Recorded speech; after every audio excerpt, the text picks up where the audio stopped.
could Hector or anybody else have been doing a bit of like Investigating. yeah, or like looking for hairs any chance? Where are you investigating? Just around the table, just to see if there's any stray ones nearby, without looking too Okay. suspicious. Hey, Liz. Yeah, you can make an investigation check. Okay.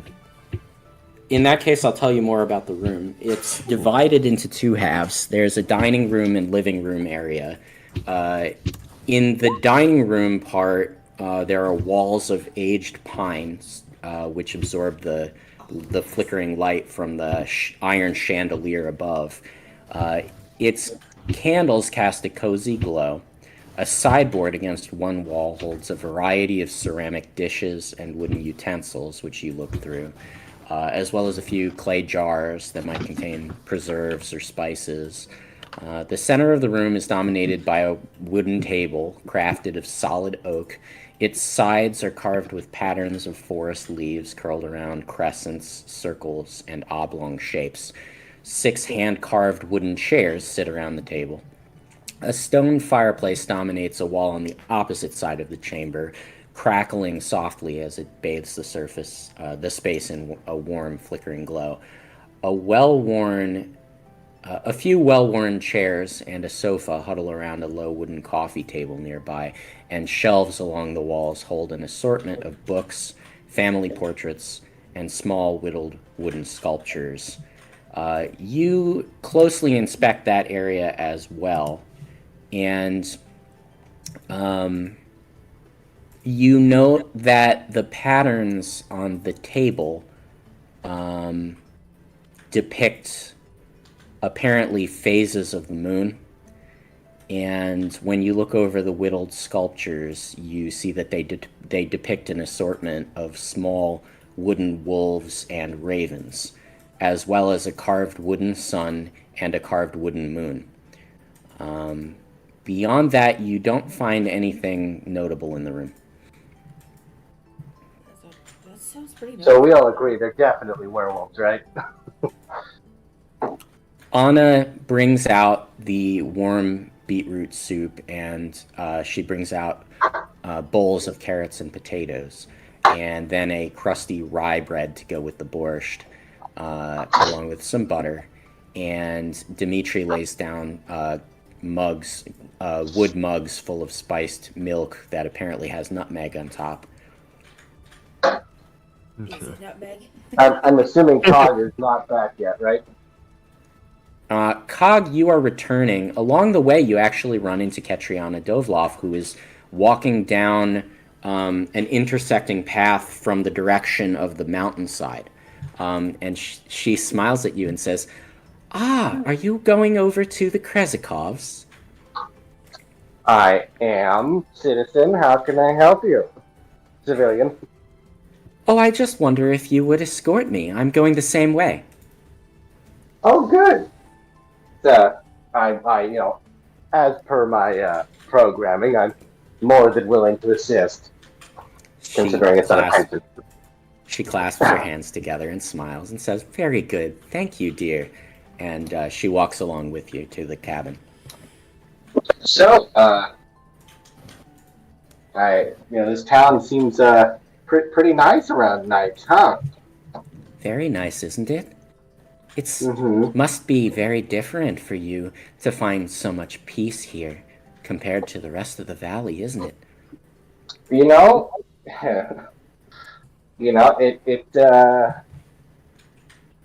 Here is so well protected, and to feel the peace here.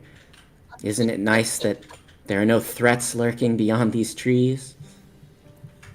considering I run an extermination company, a little bit too much peace looks a little barren for me. But I can understand kind of why organics might find that, desirable.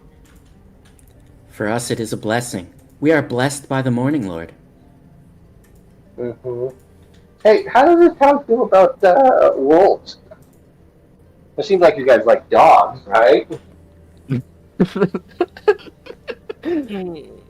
We have no wolves within the walls.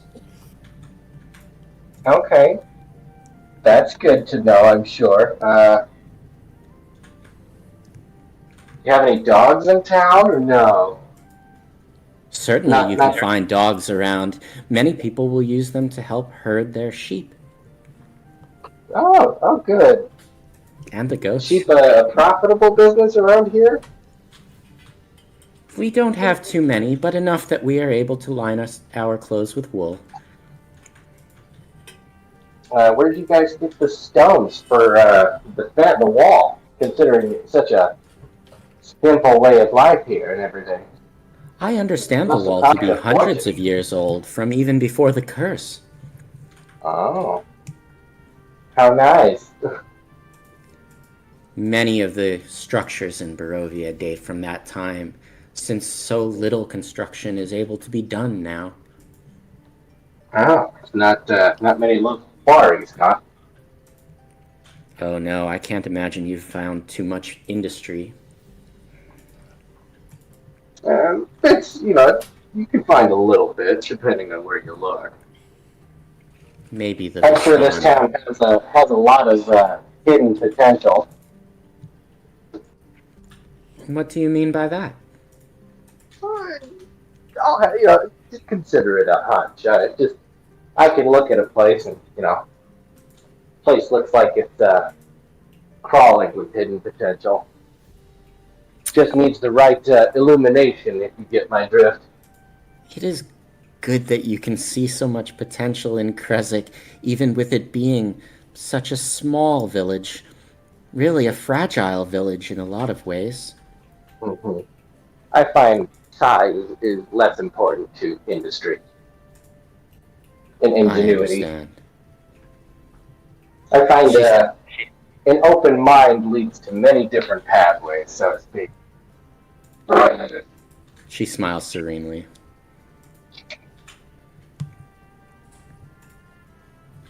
Well, here we are.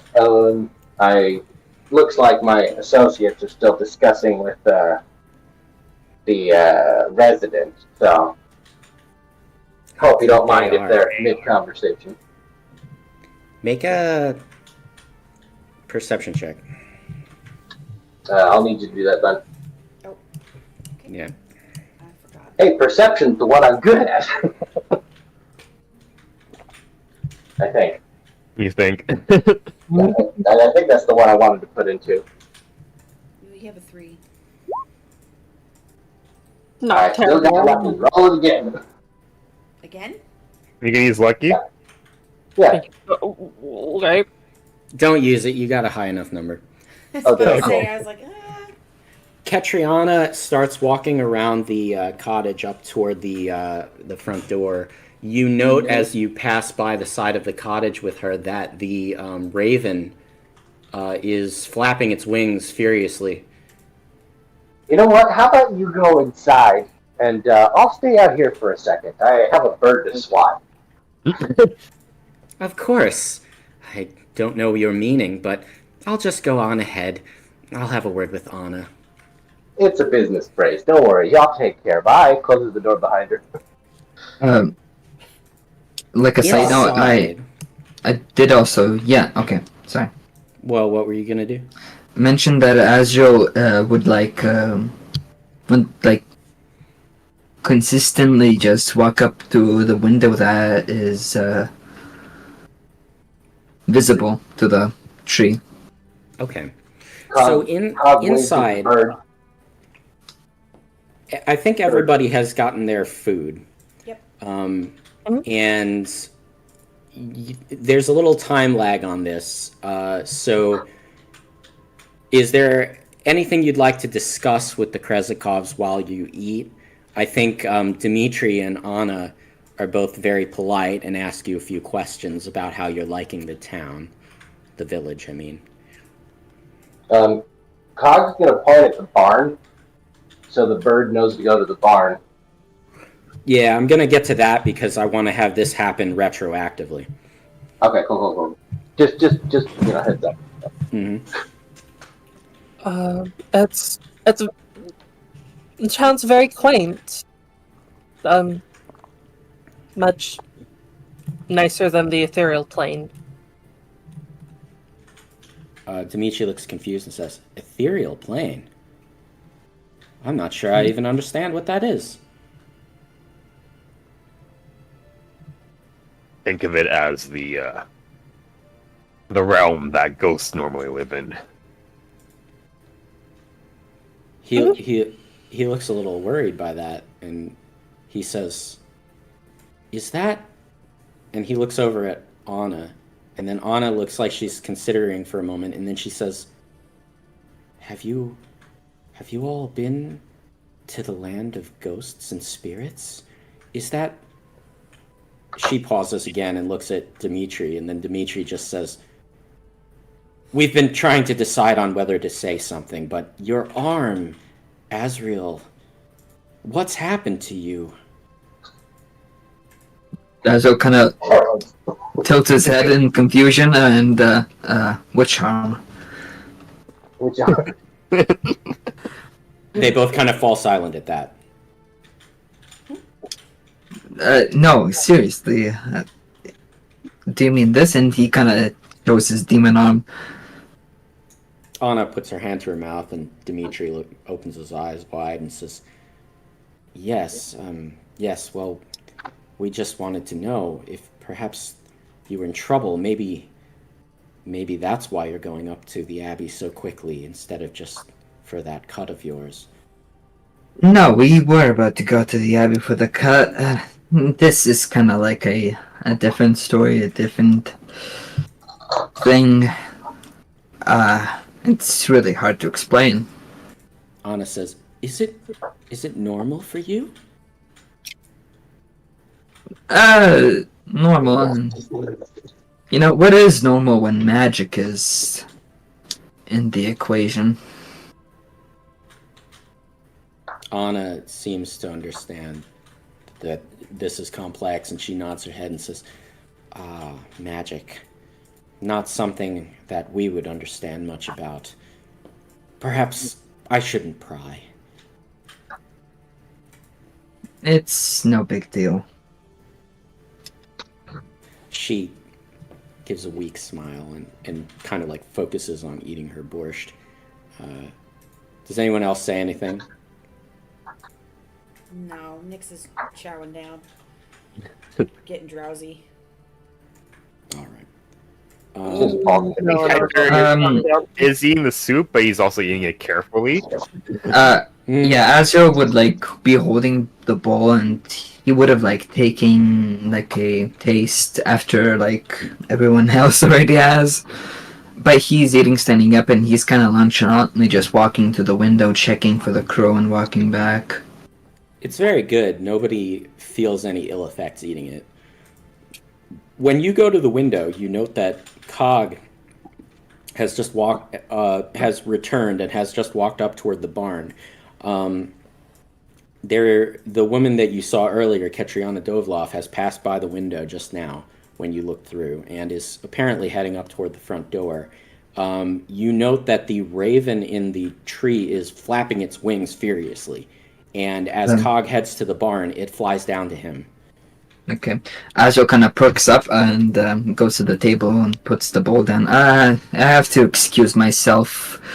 I'll visit the outhouse real quick. You go up to the door, and there is a knock on the door as you're approaching it. Anna stands and says, "I wonder who that could be." "Oh, I had invited Ketriana over for dinner tonight. I almost forgot." Well, that's good to hear, but I have to hurry. I'm very... I'm about to shit myself, to say it lightly. Dimitri kind of like clears his throat, and Anna says, "Well, I suppose if you would just get the door, we'll see if it's her." Azrael opens the door real quick. Okay. You open the door, and you see it is Ketriana Dovloff behind the door. Anna takes a few steps toward the entrance, and she says, "I'm afraid one of us is just leaving, but if you'd like to join us, Ketriana, I forgot I invited you. We're hosting the Outsiders tonight." Ketriana smiles serenely, and she says, "Well, I think I would like to come in just for a little just for a chat. And she steps inside.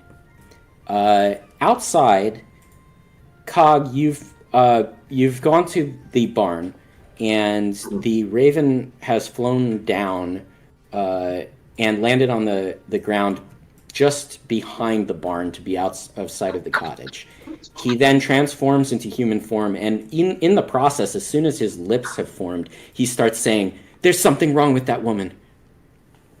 Oh, the old. I mean, yeah, Nick's is kind of weird, but what do you mean? Also, as Azrael is out of sight from everybody outside, he would full sprint to the barn. Okay, so Azrael, you passed by Ketriana and rushed outside and started running up to the barn. While you're doing that, Claudia is trying to answer Cog's question. He says, "This isn't going to make any sense, but I flew over to keep watch, like you said. I saw that woman back at her house. She was near the pool of the White Sun. It looked like she was doing some kind of repair work on a shed. When I came over here, I saw you walking with her. She couldn't have gotten here so quickly." Oh, well, that's not good. I think just as he hang on. finishes saying that, Azrael approaches. Sorry, I'm a bit late. Nice to see you, Cog. Where were you been? Oh, Cog turns around and basically pushes Azrael back in the crap and goes toward the house. Azrael would try to fight back. He wants to stay clean this time. Well, Cog just kind of like, get out of the way, and goes toward the house, like, blades extended, like, okay, time to murder. Kairia, what's wrong? I just explained that woman. I saw her in 2 places at once. It would take too long to try to tell you more. Trust me, there's something wrong with her. Doppelganger, okay, that's enough. Azrael would sprint to the house. Cog walks to the house, kicks the door open. And Azrael would just jump through the window. So Ketriana has walked into the center of the living room area in front of the dining table. And she seems to be like looking around, inspecting the decorations. Just then, who came in first? I think it was Cog rushed in, right? Yeah, kick the door off its hinges. Cog kicks the door back open and bursts into the room with Azrael following him. Madam, you have the right to remain silent. Well, I mean, you have whatever right you want. I'm still going to take you in. Impersonation is not legal in this town. She has her back to you because she's facing the dining table. Everyone at the dining table sees her smile thoughtfully and look down for a moment and nod her head. And one moment in front of you is the elderly woman, Ketriana Dovloff.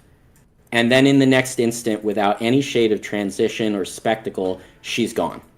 And in her place stands a handsome young man in a brown monk's robe, a painted wooden symbol that depicts the sun hanging from a chain around his neck. He carries himself with an ageless grace, and his eyes bear a quiet, cold serenity. He is the abbot. Cog was about ready to, like, take the old lady's head off. So someone might want to stop that follow through. Instantly, Anna and Dimitri jump up out of their chairs.